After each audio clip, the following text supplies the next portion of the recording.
With her quick wit, girl-next-door vibe, and a last name that screams Hollywood legacy, big screen glory seemed a certainty for Bridget Fonda. And from the late 80s into the 90s, Fonda's career was the very definition of glorious. Then, she disappeared. Since 2002, Fonda hasn't appeared in a single film or TV show. If you're among the many fans wondering where she went, don't worry, we dug up a few answers for you. Too much too soon.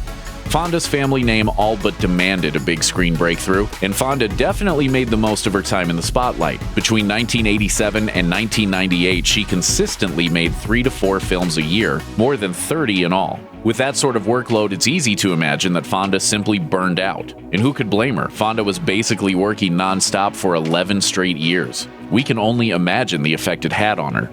The It Girl problem.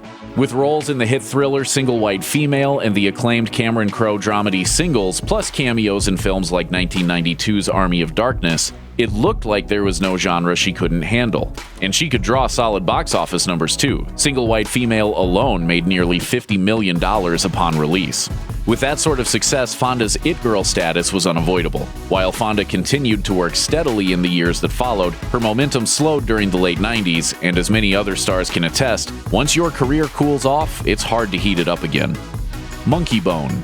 The crowded schedule Fonda maintained at her peak may actually help explain some of her more questionable career choices, none of which proved quite as questionable as 2001's Monkeybone. Pitched as a madcap action animation comedy mashup, it probably sounded like a risk worth taking for Fonda. Unfortunately, it proved to be 3 things that Hollywood just won't tolerate: expensive, difficult to market, and almost unwatchable. Monkeybone tanked at the box office, and although she wasn't blamed for its poor performance, it remains one of Fonda's last few big screen efforts to date. TV didn't pan out. Television producers pursued Fonda for years. In fact, she actually turned down the lead role on Ally McBeal in 1999 so she could focus on making movies. It's tough to second-guess that decision. Ally McBeal ended quietly after 5 seasons and didn't exactly set its lead, Callista Flockhart, on the path to film stardom. But Fonda's own television efforts didn't really pan out either. She took a supporting role in The Chris Isaak Show and appeared in the TV movies No Ordinary Baby and Snow Queen. The latter release premiered in December of 2002, and Fonda hasn't appeared in a film or television project since. Family shadow. We can't imagine it was an easy decision for Fonda to walk away from acting. After all, when your father is legendary actor Peter Fonda, your grandfather is legendary actor Henry Fonda, and your aunt is legendary actor Jane Fonda, a career in Hollywood might seem like more of a birthright than a career choice. But legacies also come with expectations, and when your family has as many heavy hitters as the Fonda clan, those expectations are essentially tripled. Though Bridget undeniably had a solid career, it was hardly the stuff of legend. And sometimes, it's tough to break out of your family shadow.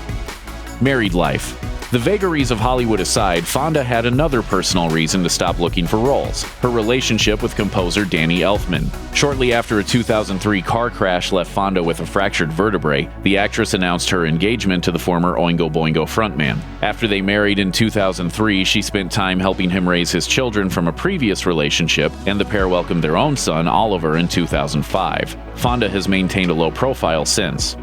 Never too late. Who's to say that Bridget Fonda won't find her way back to the red carpet one day? Hollywood loves a good comeback, and for proof, look no further than Bridget's own father. Peter Fonda spent the better part of the 70s, 80s, and 90s toiling away in B-movies. He didn't break back into Hollywood's good graces until his Oscar-nominated turn in 1997's Yuli's Gold. In this new golden age of television, we'd like to think Bridget's road back would be a little easier, and a challenging supporting role on a great Netflix or Amazon series might be just the ticket to get her back in front of cameras. Thanks for watching. Click the looper icon to subscribe to our YouTube channel. Plus, check out all this cool stuff we know you'll love too.